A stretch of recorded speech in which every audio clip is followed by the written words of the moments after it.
It's the Larry Kudlow Show. Free market prosperity starts here. Now, here's Larry Kudlow. So let's talk about some rather unconventional economics with our next guest, John Carney, Breitbart news editor for economics and co-author of the Breitbart Business Digest. John, we usually talk about Bidenflation, which is still a problem, the stupidity of the Fed, which is still a problem, and the need to cut taxes and regulations on the supply side to solve the problem. But I was very interested in your Business Digest on Richard Easterlin, if I'm saying it right. That's right. The economist who proved that jobs make babies, and he just passed away at age 98. And this is terribly interesting.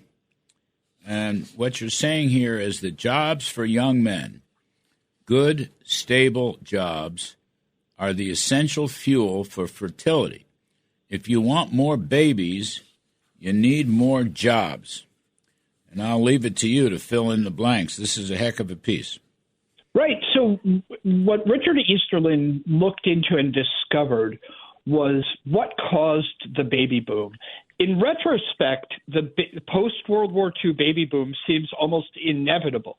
We all say, we know it happened.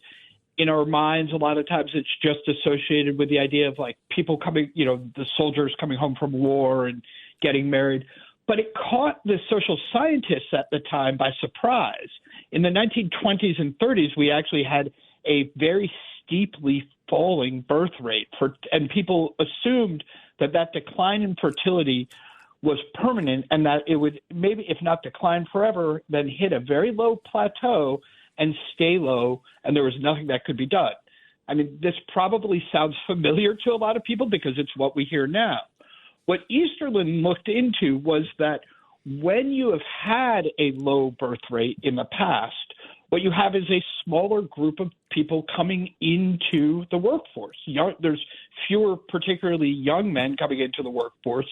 And if the economy is doing well and there's a high demand for those young people, they marry earlier, which means they have bigger families, they're able to, afford a house with a lot of affordability stuff, but goes into it. But a huge part of it is how are their incomes and what are their prospects for the future? If they believe that their future is bright and they're able to get a good job when they're young, and it's look, part of it, a huge part of it is young men, because it is when women are deciding when they will marry, if they're going to marry somebody, he has to have a good job. And so how young men are doing really has a big impact on fertility. The other key component to this, though, is if you have a small supply of young men entering the workforce and you supplement them with immigrants, you will not get the fertility boost. So you need a hot jobs market and a controlled immigration system. You can't have open borders. If you have open borders, that hot jobs market just pulls in workers from everywhere else, and you won't get the fertility boost that led to the baby boom. So Richard Easterlin taught for many years at the University of Pennsylvania, and then I think you're right, he was at the University of Southern California until his death. He was one of the best-known, he's extremely influential, not just for this Easterlin hypothesis, but for a few other things that he looked into. He's kind of been memory hold, even though he lived a long time, and he was still productive until the very end, still quite feisty. Other economists have told me that, he was a little, can be pushed back if you tried to push back against his work, but not in a terrible way. He actually used to say to young economists that he would love them to find the evidence to disprove something he had shown, because that would mean progress, right? That it would mean that we had discovered something new. But I think it's sort of gone out of fashion for economists to think about things like what we need to do if we want to boost fertility. People, you don't hear about that a lot. a lot of people will say, oh, well, you guys, you talk about economics. That's just about jobs and money. You're not talking about the things that really matter. Easterlin's response to that is actually it really matters. It's not just about people's bank accounts or incomes or numbers or GDP growth. All of these things actually affect things like people's decisions about when to start a family. And so we do need to pay attention to it. And I think it's actually going to be one of the hottest subjects, frankly, of the next 10 years in American economics and politics, which is, if we're going to have things like our Social Security and Medicare systems survive, we're going to need a very vibrant, growing next generation. And so I think, my brother Tim has written his book, Family Unfriendly. There's a lot of books coming out with what are we doing right and what are we doing wrong to encourage family formation in the U.S. Yeah, we need a blue-collar boom. That's what we need. That's exactly right. We need a blue-collar boom, and you ought to get this, or maybe I can help you get this to Trump and also to J.D. Vance, so they're aware of this.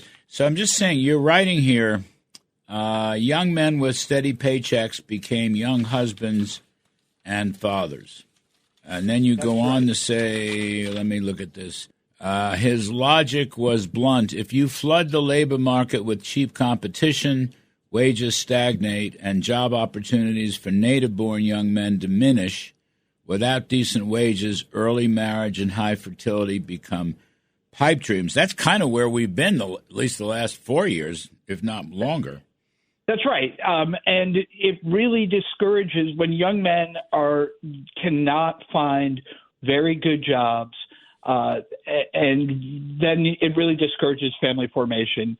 So I think one of the things – I think you're absolutely right. Trump and J.D. Vance really need to see this. I think J.D. Vance in particular, this seems right up his alley. Yeah. I think a lot of people instinctually understand, that in order to have healthy families, we need healthy jobs. But this is, the great thing about Easterlin's work is he takes it beyond just the instinct towards it to show that actually that's how the math works. That when you look through the history, that we had low fertility, we got high fertility after World War II. We got that because of limited immigration in the 1920s, 30s, and obviously during World War II, and a very hot jobs market coming out of the war, a boom that then encouraged, that combination of low immigration, which means a low cohort of young men entering the workforce, plus a hot jobs market encourages as you said, the blue-collar boom is the recipe for the baby boom. Yeah, I mean, blue-collar boom, and we have also had a decline in abortions recently. We had a huge increase post-Roe v. Wade, right, in the 70s. I don't know about the 80s, but we had a huge increase of abortions in the 70s, and we had a terrible economy. So it's like 0 for 2.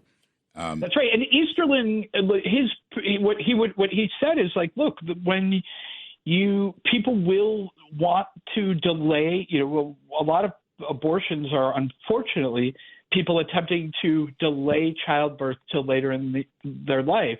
One of the reasons that happens is because they don't have a good job, or they can't find a husband who has a good job, or I think actually he doesn't write about this, but I would bring in home affordability as well. Right. That when people need a place to live, they want a place where they can raise their children, and they need to, so when interest rates get very high, as they did, in the late 70s, that also discourages family formation. Well done, John Thank Carney. you. Well done. Very, very interesting. Breitbart Business Digest. Appreciate it. I'm sure a lot of people appreciated hearing that.